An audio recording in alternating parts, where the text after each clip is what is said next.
Hello, and welcome to Anime Audio Commentary. Today I'll be commenting on episode 11 of Spy Family Season 2. If you'd like to watch along, then start watching now.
Alright.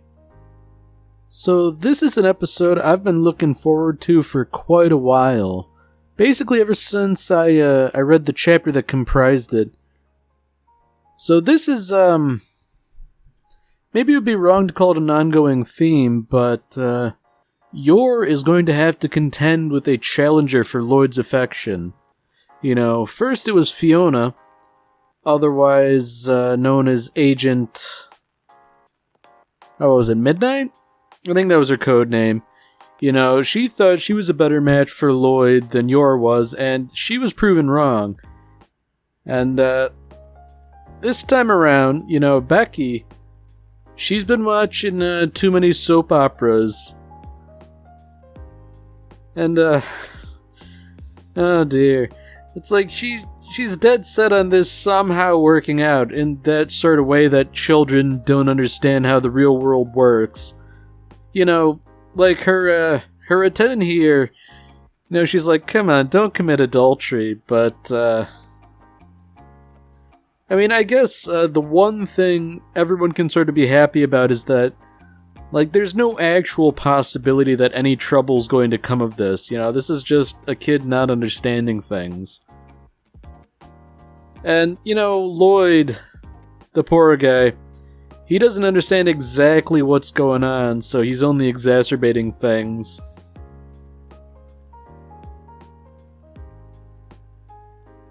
Oh dear. You know, I can only imagine what those thoughts actually are, and, you know... Man. Anya's got her work cut out for her. And I think it's rather telling that she immediately associates this behavior with Fiona.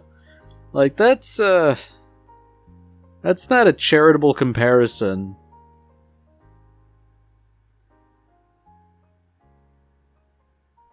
You know, while this is sort of like a funny premise, I feel like, if nothing else, this is more of an episode that serves as a cautionary tale about letting your kids watch too much TV. Now, just so it doesn't go unnoticed, you know, Lloyd mentioned that attendant, she has some military experience, you know, hint, hint, hint. I think it's been mentioned once or twice before that Becky's family and their company, you know, they're in all sorts of industries like arms manufacturing. And isn't that a profitable business when there's a Cold War threatening to boil over? You know, interesting, isn't it? Man, Becky has some interesting ideas about how reality will play out. And thinking about it, that's gotta be like, that's something weird, for your friend to become your stepmom. I mean, like, Becky, like, she seems amenable to the idea, Anya would probably be fine with this. But, like, that's gotta be super bizarre.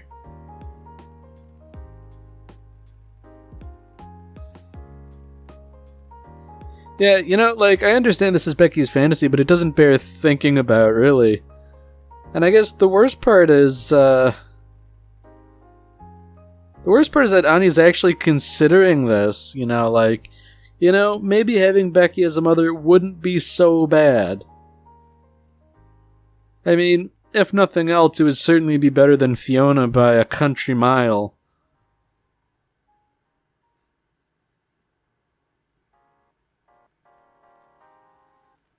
I wonder how much of this Lloyd actually understands, Like, I guess I'm just sort of assuming that he's kind of, oblivious to the whole thing.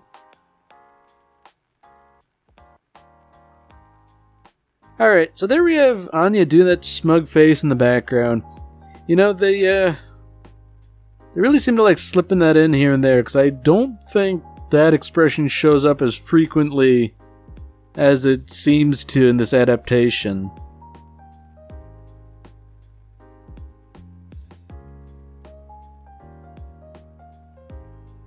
Alright, so, I'm wondering if maybe Becky's telling like a bit of a fib to sort of, trick Lloyd or something like that. I mean, he's just focused on the mission right now. Any information he can glean about the Black Bell Corporation, the better.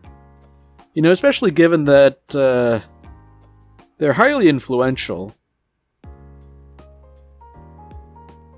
I mean, he's just sort of asking all the pertinent questions for his job. Yeah, he's thinking about the mission. There's no indication that they're trying to stoke a hot war or anything like that. But, they would certainly stand to benefit from something like that, even if there is no indication presently. Now, I do think Becky is certainly overthinking things heavily. I'm glad that Anya realizes that this is sort of really out there behavior.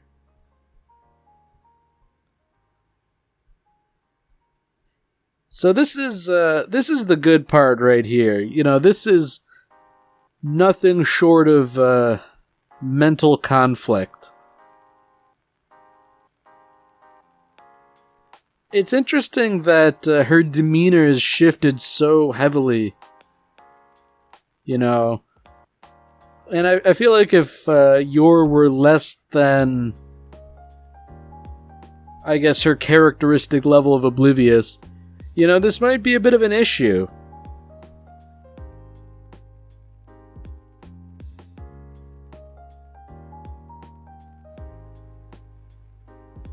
I'm glad in a sort of rare turn of events, Anya's the voice of reason here. It's like, they're already married. There's only so much you can do, really.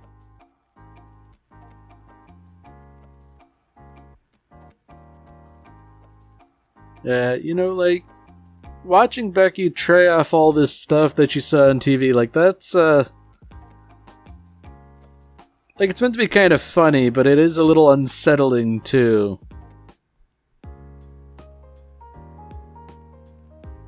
Now, it's interesting that Yor knows how much Becky was looking forward to this whole thing, even if she doesn't understand the real reasons. Alright, so, well, this is interesting.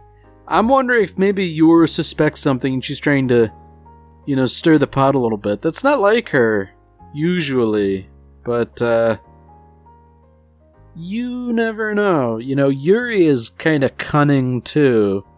It might run in the family.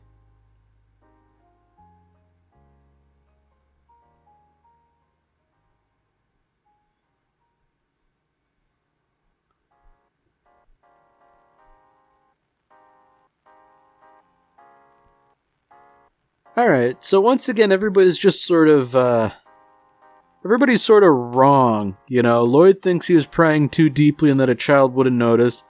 Becky thinks he's just sort of playing with their heart, and, you know, everybody's just wrong. Oh dear. I mean, I guess good on Yor for assuming the best possible interpretation that, you know, they were playing and having fun. I also find it very telling that Anya's most concerned about having, like, a personal world-class chef.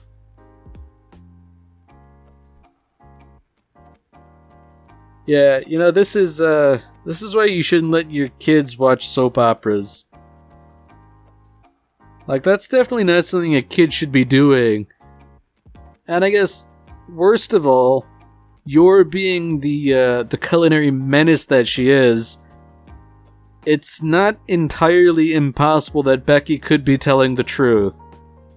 I mean, like, I feel like that's a rather critical mistake to steep tea leaves in alcohol rather than boiling water.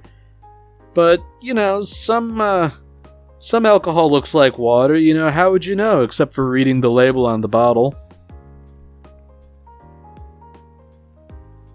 So I guess, you know, it's kind of like Yor's weaponized stupidity that she is now not willing to listen that this isn't acute alcohol poisoning. I mean, I feel like acute alcohol poisoning is characterized more by just, like, passing out. And, you know, speaking of passing out, Yor did get, like, smacked by a car, like, pretty hard. Like, that's just another demonstration of her superhuman stature to be, like, hit on the head by a car. Like, she left a dent, and she's, you know, pretty alright, all things considered.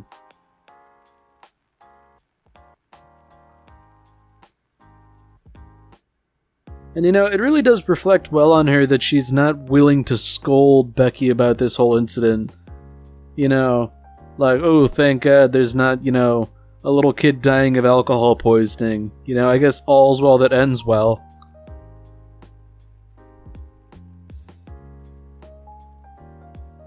Yeah, you know, Yor is doing nothing wrong here, but I feel like Becky's also learning the wrong lesson.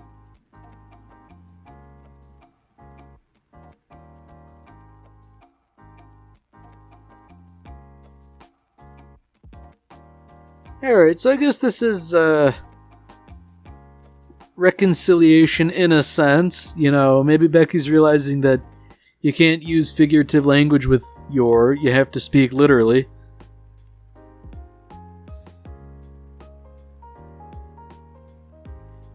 Yeah, you know, I guess that's another thing. Like, they can't actually talk too much about their circumstances. You know, the idea here is that she doesn't want to be found out as an assassin or investigated for being a spy, so, you know, she had to get married. But that's not exactly politic to say out loud.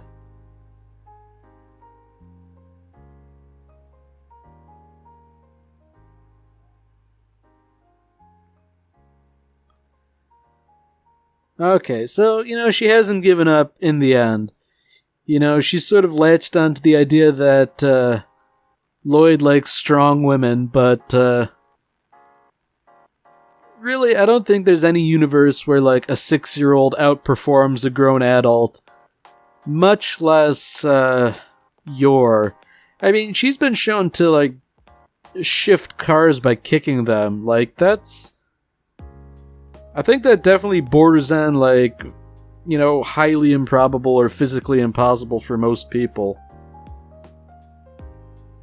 I mean, looking at it, that's like a sledgehammer. Those things are, they're not super heavy, but, like, the thing that makes lifting a hammer hard to do is, like, it's a lever arm, you know?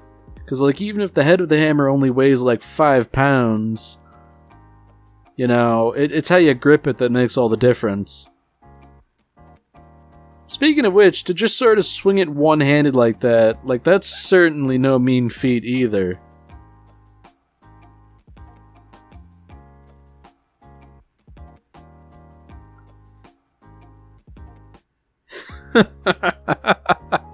uh, oh my gosh, yeah. You know, he's totally entranced. He's not astounded by this sheer display of destructive power to sort of smash that thing to rubble. Oh boy, I feel bad for that guy. You know, that's basically his livelihood, and you're just smashed it with a hammer. And you know, once again, Becky's learning the wrong lesson here. Because I feel like you can't just get to be like Yor through training alone. You know, there are like hints here and there about genetic experiments, you know, Anya and Bond being two of them. But I feel like Yor's not exactly exempt either, you know.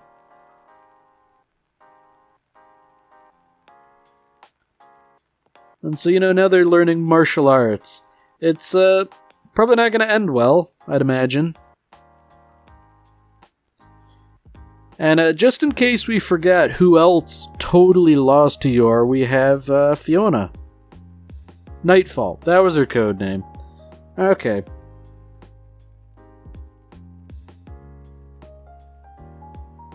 So, you know, it seems like wherever Lloyd goes, he's sort of like the center of attention of, well, everyone really, like his co-workers. Now, we all know that Fiona has a big ol' crush on him, so naturally she'll do anything she can to get in his good graces. And poor Lloyd, like, he doesn't understand what exactly is at play here.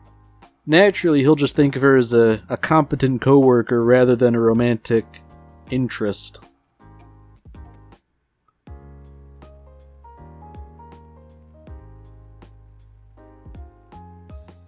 So here we go. You know, Fiona's willing to take on an extraordinary amount of work all on her own, presumably to help out Lloyd.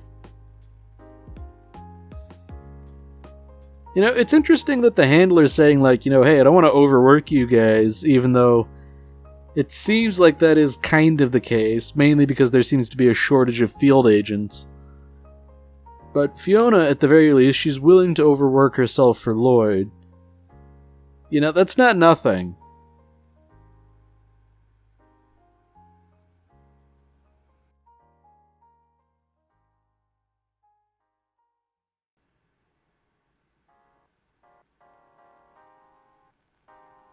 So I'm wondering what exactly Fiona's role is at the hospital.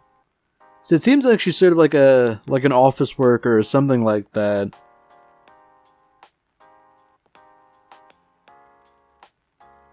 You know, it is always nice to see like a bit of spy work now and again.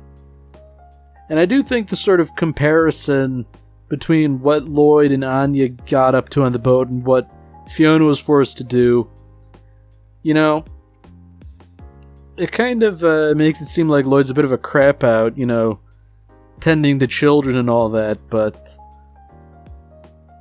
I don't know. I feel like he really drew the short end of the stick mission-wise. He's in a tough spot, the poor guy. And you know, it certainly is rewarding, but not in the way that a job usually is, I'd imagine.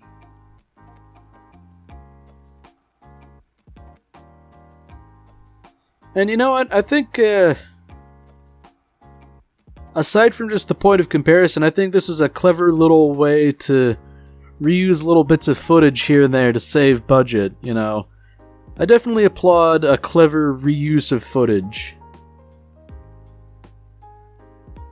So, you know, I guess it makes sense Fiona hasn't given up on that whole wife business. You know, she's just hoping that by being hyper-competent in her job, that, you know, maybe Lloyd will finally realize that she is better suited. But, you know, lest we forget, she was beaten at tennis. And everybody knows that tennis is the most important indicator of a relationship.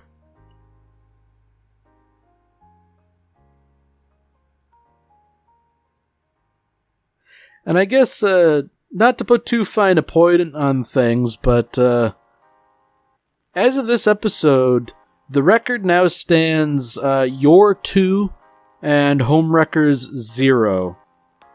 So despite working as hard as she possibly can, I don't think Fiona's chances are very good.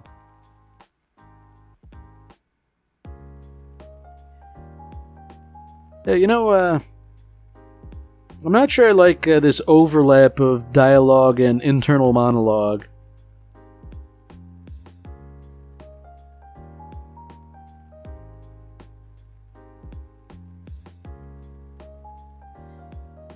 Although, I do like the contrast between internal monologue and what she actually says. She's not very communicative.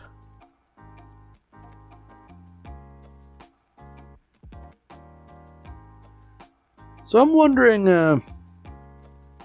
what exactly the handler's goal is here, because she always seems to be up to something too. Sort of hinting that, hey, Fiona filled in for you and she did a good job. So, Lloyd brought her a souvenir. I guess he kinda has to, but, yeah, everybody's just misunderstanding each other. Fiona's undoubtedly, on the verge of exploding, but, she certainly made it seem like she was upset, and Lloyd got that impression.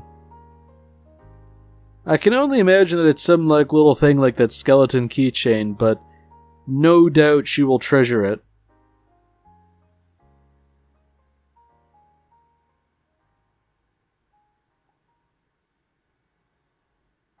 Yeah, that's something alright, sort of skipping down the hallway and then, regaining her composure just in time not to be discovered.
Alright, well that's it for this episode.